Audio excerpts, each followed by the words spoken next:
Segala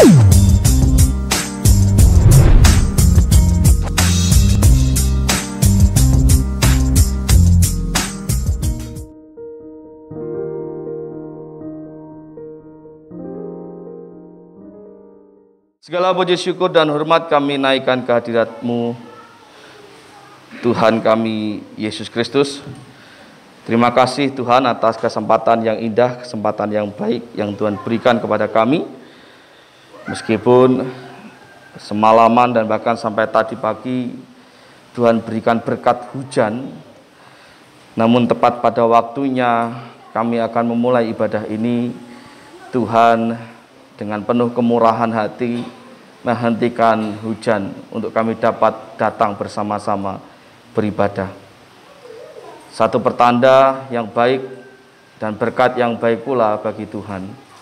Dan kami pun percaya ketika kami mengucap syukur dalam segala hal, termasuk acara kami pada saat ini yang lebih menekankan kepada kami untuk mengucap syukur juga dalam segala hal. Kami percaya bahwa selalu ada berkat Tuhan yang terbaik untuk kami terima. Terlebih ketika firman Tuhan ini kami pelajari bersama-sama, kami perdengarkan bersama-sama, kami percaya ada berkat dan kekuatan yang daripada Tuhan. Ada sukacita yang daripada Tuhan.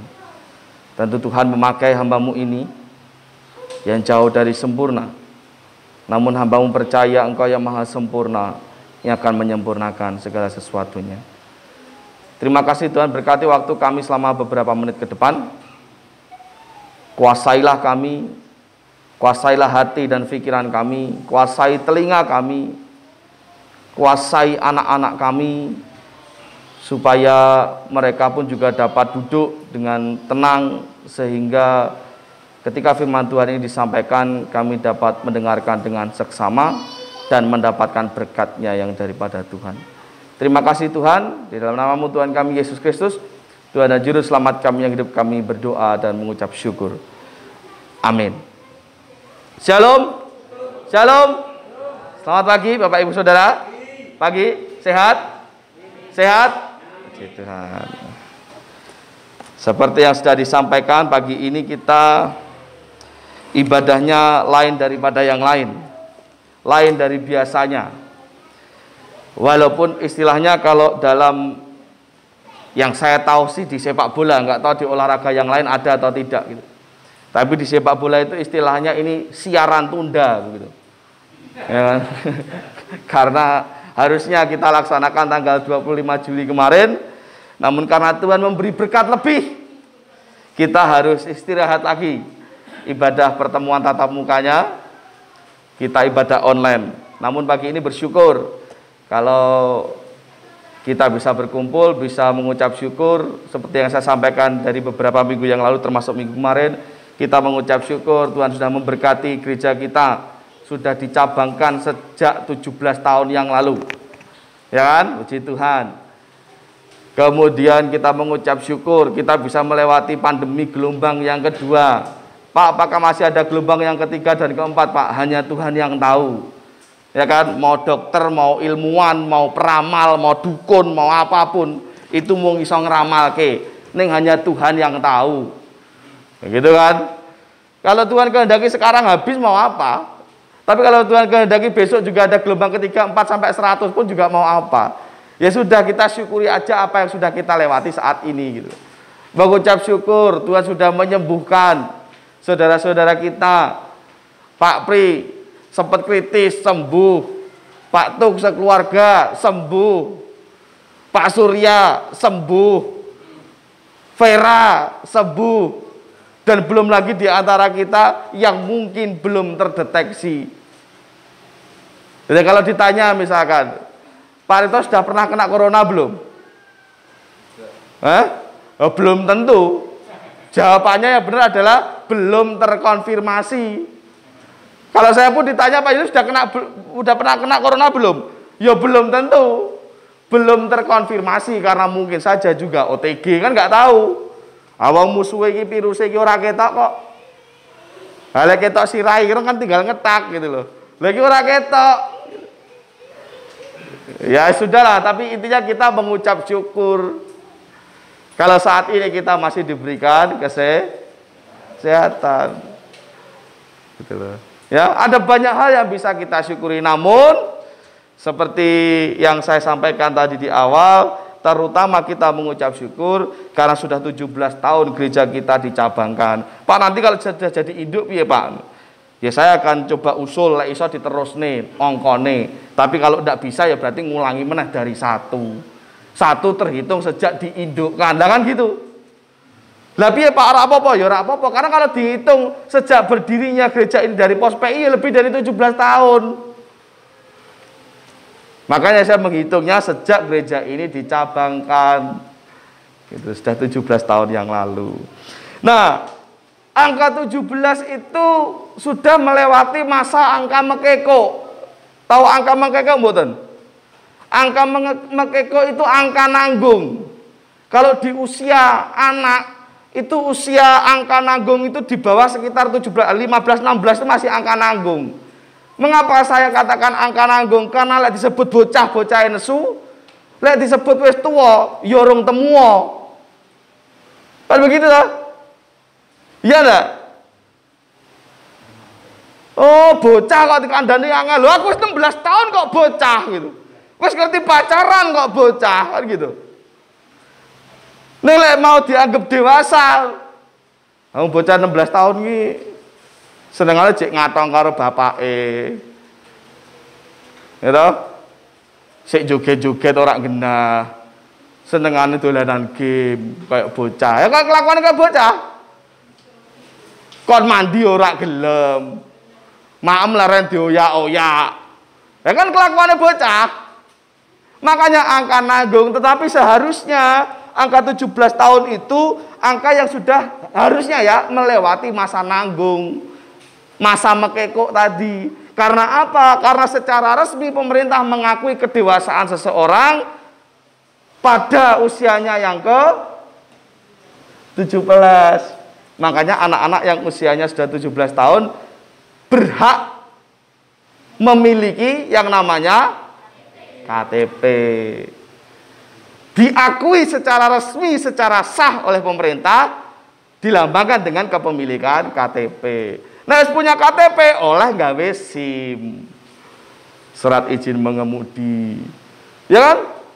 Dan masih banyak hal-hal lain yang bisa didapatkan dalam usianya yang ke-17. Gitu loh. Jadi beberapa pekerjaan, perusahaan apapun itu juga syaratnya itu nggak ada yang di bawah 17 tahun.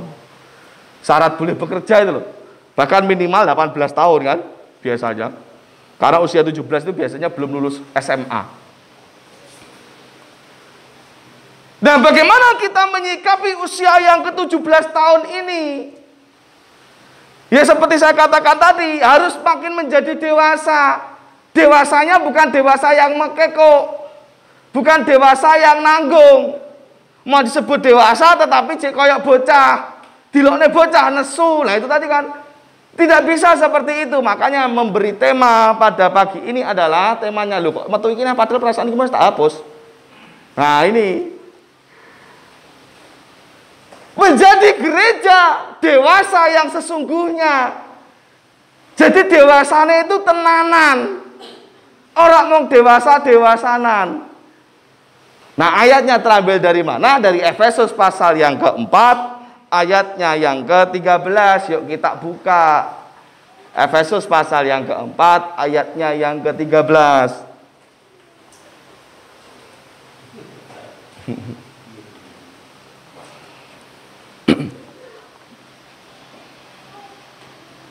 Ampun, sudah kita baca bersama-sama ayat temanya. Efesus pasal yang keempat, ayatnya yang ke-13.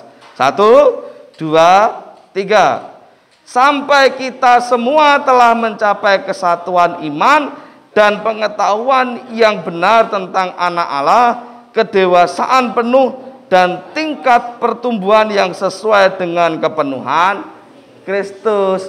Sampai kita mencapai yang namanya kesatuan, pengetahuan yang benar dan kedewasaan yang penuh. Artinya Alkitab pun juga memberitahukan kepada kita supaya setiap kita memiliki kedewasaan yang penuh. Meskipun secara konteksnya ini berbicara tentang iman, tetapi pada prakteknya ini bisa berbicara tentang banyak hal. Kedewasaan tidak hanya iman, tapi kepribadian, karakter seseorang juga butuh dewasa. Meskipun harus diakui bahwa kedewasaan itu tidak bisa dicapai dengan instan. Harus melewati yang namanya proses.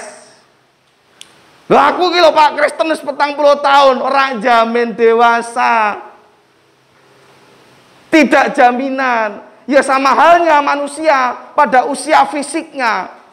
Mau 30, 40, 50, 70, 90, 100 belum tentu dewasa secara karakter dan kepribadian, apalagi iman. Jadi angka dan fisik itu tidak menjamin.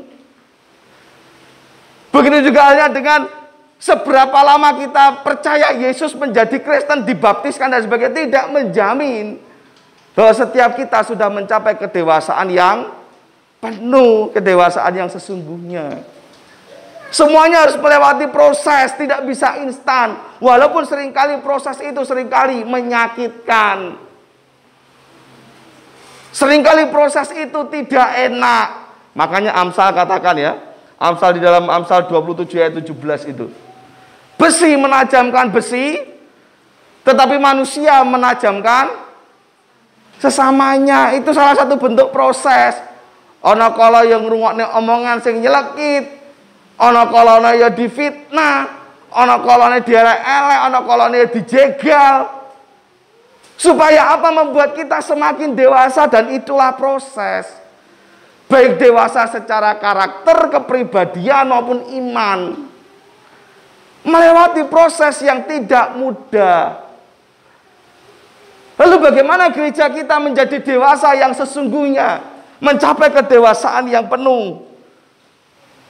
Saya menulis di sini ada beberapa hal supaya menunjukkan gereja ini menjadi gereja yang dewasa. Gereja dewasa itu harus bagaimana? Yang namanya gereja dewasa itu harus hidup di dalam persatuan. Gereja yang dewasa harus hidup dalam persatuan. Kalau Anda membuka Ibrani 13 ayat 1. Ya, kalau Anda membuka Ibrani 13 ayat 1 dikatakan peliharalah kasih dan persaudaraan, itu kata Alkitab. Supaya kasih dan persaudaraan itu dipelihara, dijaga, dilakukan. Tidak ada satupun perintah di dalam Alkitab yang menyuruh kita untuk bercerai-berai, tutuk-tutuan, gepuk-gepuan, jegal-jegalan. Tidak ada. Itu baru salah satu ayat, dan masih banyak lagi ayat yang meminta, mengharuskan kita untuk menjaga, memiliki kasih dan persaudaraan. Kalau wong musuh wae kon ngasihi kok. Ya kan? Kasihilah musuhmu seperti engkau mengasihi dirimu sendiri, apalagi saudaramu, apalagi yang seiman. Gitu loh ya. Jadi gereja yang dewasa itu harus hidup dalam kerukunan, dalam persatuan. Mazmur 133 ayat 1. Apa kira-kira? Gue tak nyanyi lagu ini jenengan masih ngerti. Sungguh alangkah baiknya. Dhuwur mulai juga ya. Sampai gatal. Sungguh alangkah indahnya apa? Bila saudara hidup rukun bersama. Mazmur 133 ayat 1. Sungguh alangkah baiknya dan indahnya apabila saudara-saudara diam bersama dengan rukun. Menengo sing nganteng ning rukun. Mengapa? Karena sing eker-ekeran lah model kaya ngono kuwi mung cah cilik. Lha geger wae wayah wong khotbah, mung cah cilik. Wong tuane piye lah ngajari anake sapa kuwi jar? Endi ana Pak Repto karo Bu Repto eker-ekeran wayah khotbah? Ngopo? Karena wis dewasa.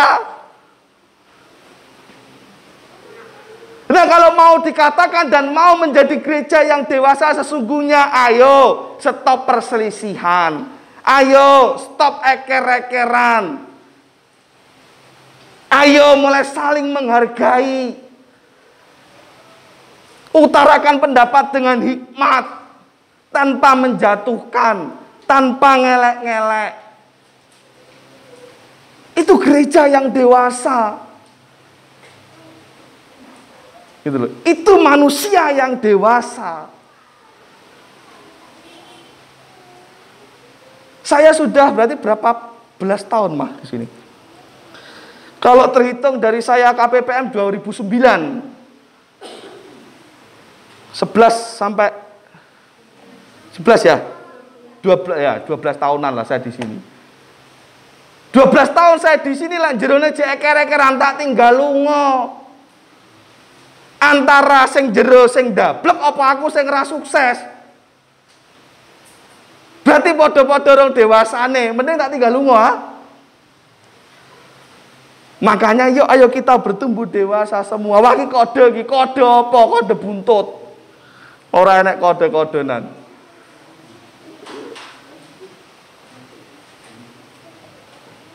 Tapi serius, mari kita saling menjalin persatuan, persaudaraan.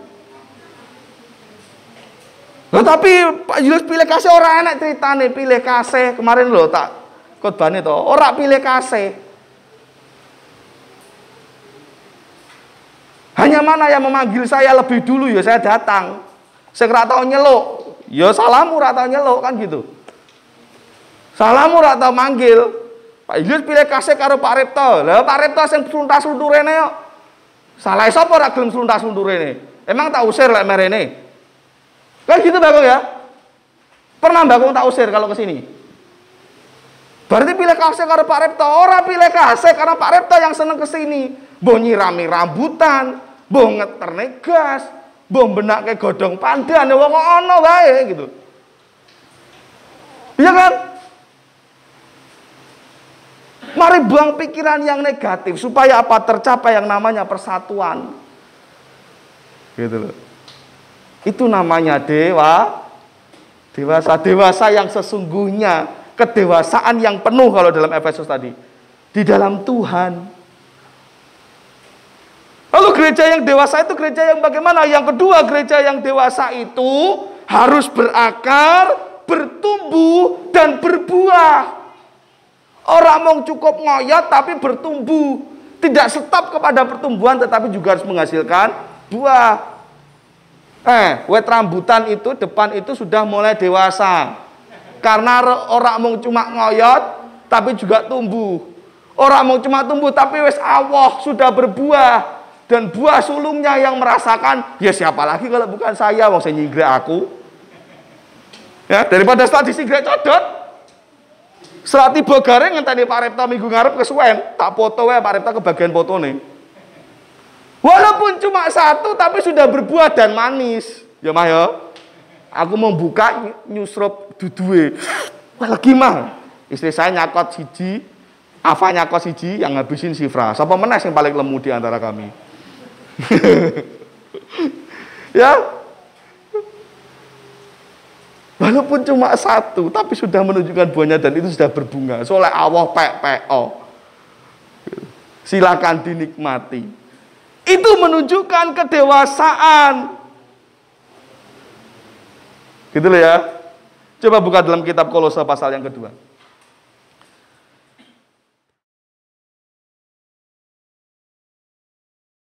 Kolose pasal yang kedua.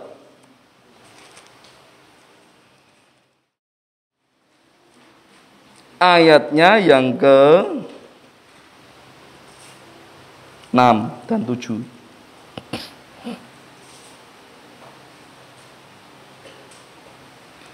Ampun. Kolose pasal yang kedua ayat 6 7. Yang sudah menemukan silakan dibacakan. 2 ayat saja, 6 dan 7. 1, 2, 3 yang sudah menemukan. Belum ketemu. 1, 2, 3 ya, saya menemukan. Kamu telah menerima Kristus Yesus Tuhan kita, karena itu hendaklah hidupmu tetap di dalam Dia. Hendaklah kamu berakar di dalam Dia dan dibangun di atas Dia. Hendaklah kamu bertambah teguh dalam iman yang telah diajarkan kepadamu. Dan hendaklah hatimu merilah dengan syukur. Nah, tenun. Hendaklah kamu apa? Berakar supaya kamu bisa dibangun, dan hendaklah kamu bertambah. Supaya apa? Supaya hatimu melimpah dengan syukur. Berakar, bertambah atau bertumbuh, melimpah dengan syukur itu adalah hasil atau buah. Berakar artinya kita itu semakin kokoh. Fungsi akar itu apa? Memperkokoh tanaman.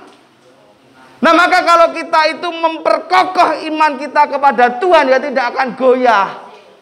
Sehingga kita bisa bertumbuh. Pertumbuhan itu menunjukkan apa? Menunjukkan kemampuan atau kemauan untuk terus mau belajar dan berjuang, memperjuangkan kebenaran.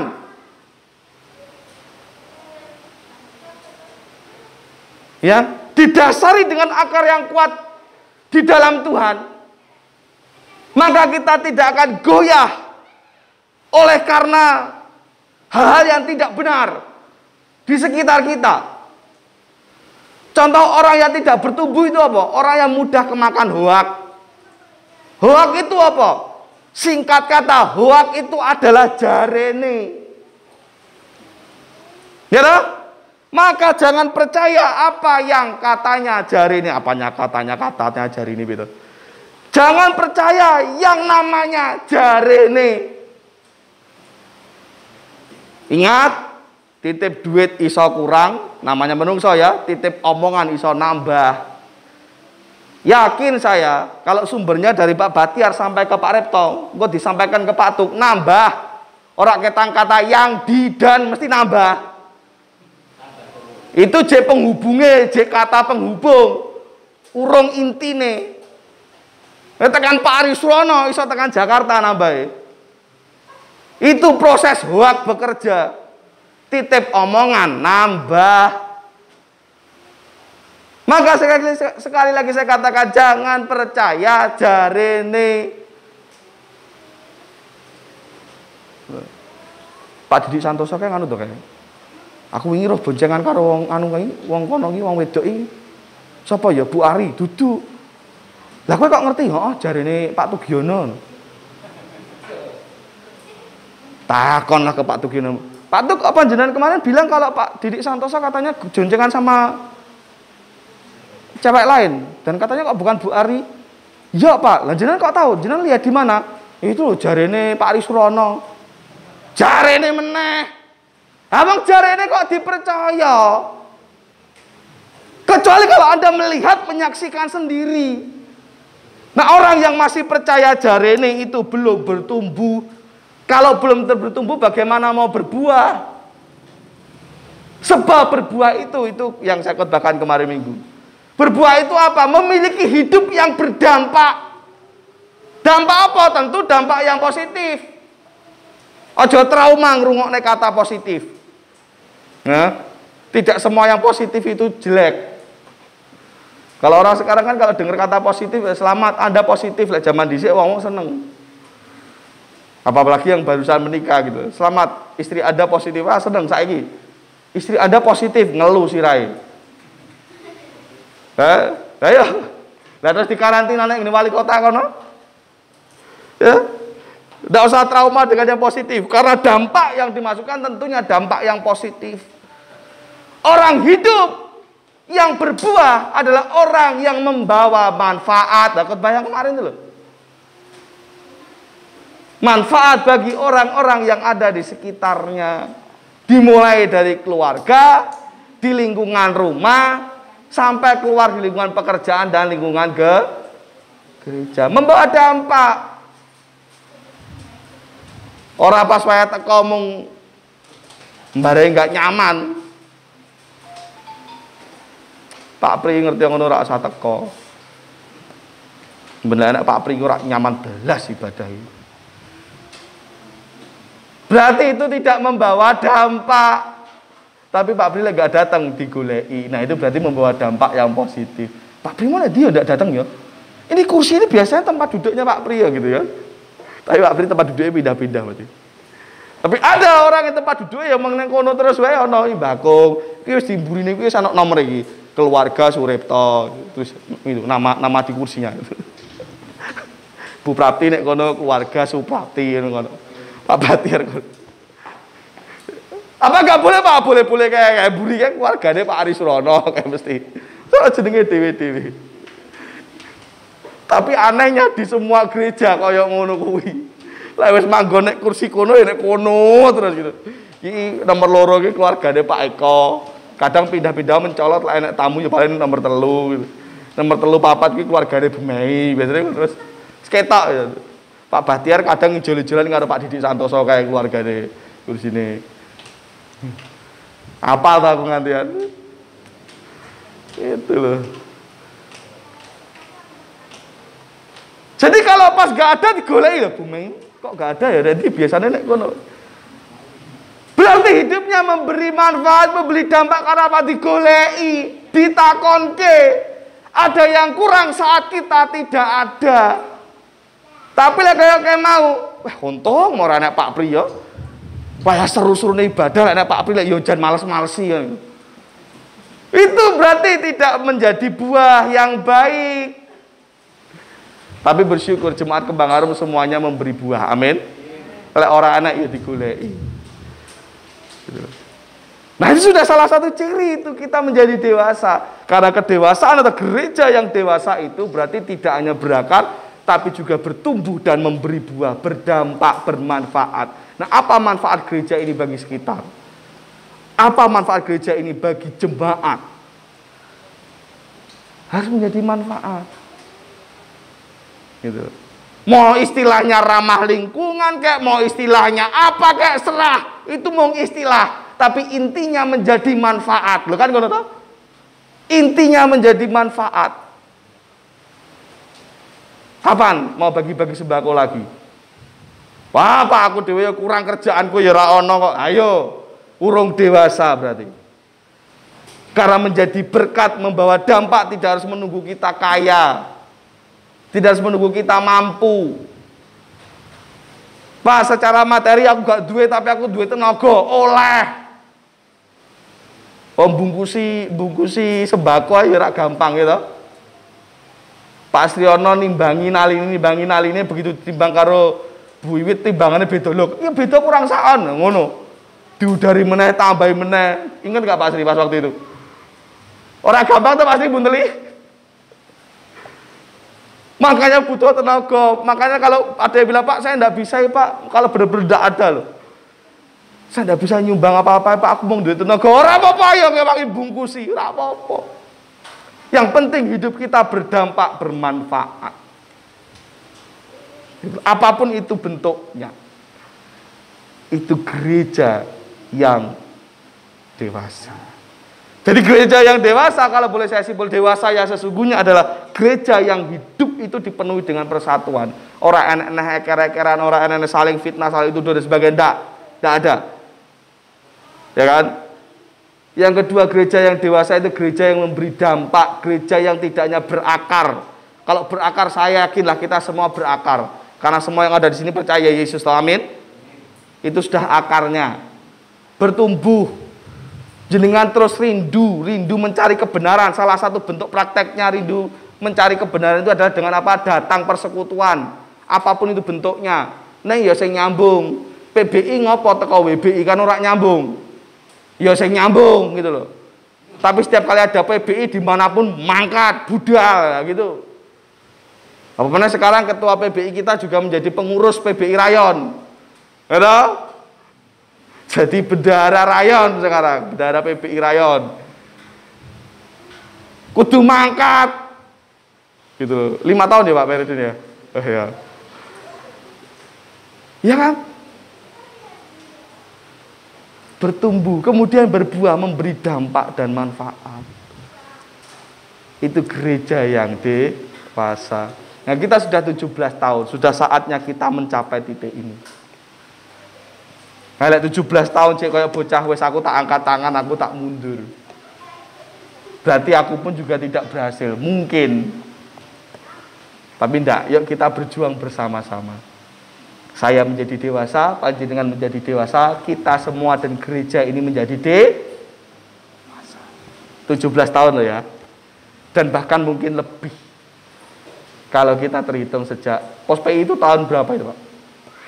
Pos PI pertama di tempat Pak Aryono. Itu tahun berapa itu? Ada yang ingat? Hah? 86. Nah, malah tuak pos PI gitu karo aku. Neng kita sampai titik mana sekarang? Nah itu yang harus kita introspeksi. Orang mau masalah jumlah jemaate. Juga sampai Pak jumlah jemaate nambah. Ini bukan masalah, bukan kuantitas tetapi kualitas. Kuantitas berarti nggak perlu Pak, perlu. Tetapi lebih dari itu semua, kualitas kedewasaan iman dan gereja ini yang paling perlu. Ingat, 17 tahun. Yuk menjadi dewasa yang sesungguhnya. Orang sahur duru-duran, ana dimaem bareng, orang ana ya golek-golek bareng-bareng. Gitu ya. Tuhan Yesus memberkati kita semua. Kita akan tunduk kepala dan berdoa. Bapa kami di surga, terima kasih oleh karena berkat dan karunia Tuhan kami mencapai sampai titik ini. Kami percaya ini tidaklah mudah, penuh proses dan perjuangan, dan bahkan masih akan ada banyak tantangan di depan kami. Masih ada banyak proses yang mungkin saja juga menyakitkan, tidak enak. Namun di dalam nama Tuhan Yesus Kristus kami siap, karena kami mau menjadi gereja, menjadi umat yang sungguh-sungguh hidup di dalam kedewasaan yang penuh di dalam Kristus Yesus.